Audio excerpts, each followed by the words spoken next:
So, good evening to all of you. My name is Edgar Racins, and I'm from JKMM Arkitekter from Finland. And thank you, Robert, for inviting us. So, for us, the main aim is to bring creativity with technical excellence together, or as we say, it's using both sides of the brain. And we think it's the Finnish method.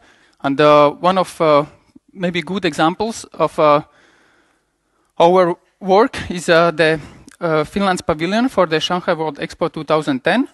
We won the competition from 104 entries. So the history of Finland begins in the Ice Age, when the ground was covered by the several kilometers of thick ice, and the movement of ice shaped the coastline and the lakes and the islands of our land, and also the pressure of the ice was drilling the small stones through the bedrock, and they created this kind of cavities, which are called giant's kettles, or in Finnish it's kirnu. And this similar shape you can find also in the pavilion, in the main atrium. And another story behind the pavilion is the story of architect. The story goes as follows: that the architect, during the competition process, the architect was renting one of these islands because he doesn't own his own. So he was renting it, and the process of going to the island and being there is the perfect getaway from the hectic life of the city. So you go over the water and enjoy the silence, and when you get there to the island, so what you do? You observe the nature. So you look at the sky, and the clouds form all the time changing piece of art, and you look at the stones at the shore. They are perfect in their shape. They are not symmetrical, they are not mathematical, but still they are really beautiful.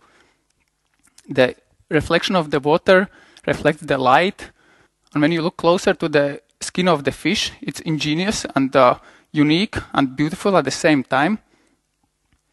And when you get into the cottage, it's dusky, but it's small and cozy, and you feel protected there. There's just few slides of the sketches of the really early sketches from the pavilion, and I'm showing you this only because we have this funny saying in our office that keep the sketches as small as possible, so the end result of the buildings would be really simple. And so the architecture of the Kirnu Pavilion was inspired by the nature. You can see the free-form language in the shape, as in the stone, and the reflection of the water reflects the skin of the building, which is a modern shingle or fish scale-alike shingle. And the entrance to the pavilion is dark and dusky as in the cottage. And when you get into the atrium, it opens towards the sky. There's some night renderings. So there you can see the atrium. These are the images from the competition entry period and the rendering of the night. So we say that architect is like a cook who uses the raw ingredients and mixes them together to create the architecture. The function of the building was rather simple, like in the washing machine. So when you get in, you take the ramp up, and through the other ramp you get down.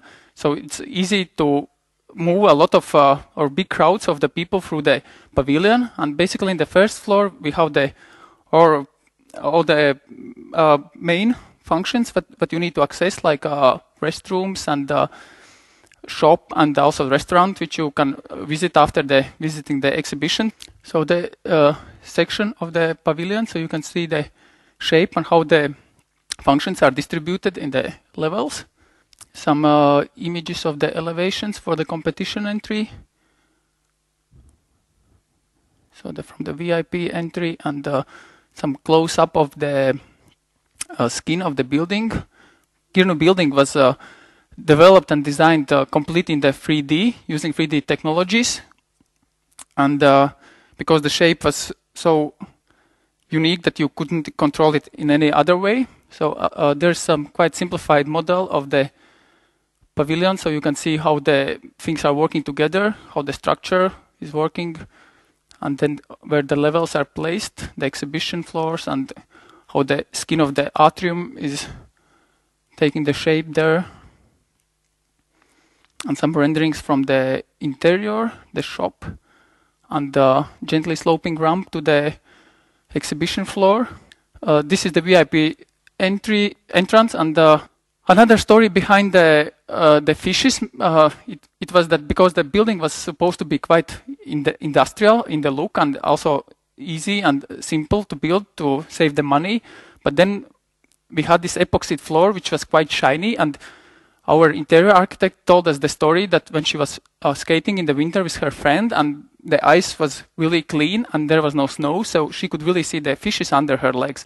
And we thought, why not? So our artist and friend Aimo was designing this painting of the fishes for the floor. So when you would walk in our pavilion, you would have the feeling that fishes are flowing under your legs.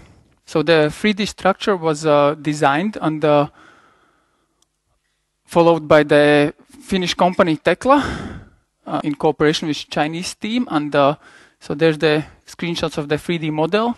To think about the sustainability and long-lasting solutions, the design of the pavilion is the steel structure consisting from 85,000 pieces, which are joined together by the bolts. So it's easy to, or maybe not easy, but easier to disassemble and reassemble it again together in other place when the building will be moved. There's some pictures of the structure in the factory and the building taking the shape, and the happy Chinese kids seeing the building ready. The experience is when you get closer to the building, the facade, the shingles start slowly taking the shape, so you can see the details and the shadows, and the water film, thin water film around the building cools down the air, and you approach the dusky entrance. There's the close-up of the facade. They're ready. And the world famous photographer Ivan Ban also stopped by to take some pictures of our pavilion. So this was another small project we were asked to design by, or maybe not that small in the end, but by Viking Line. So how the new liner could maybe look. Just to show you that we are doing all kind of design.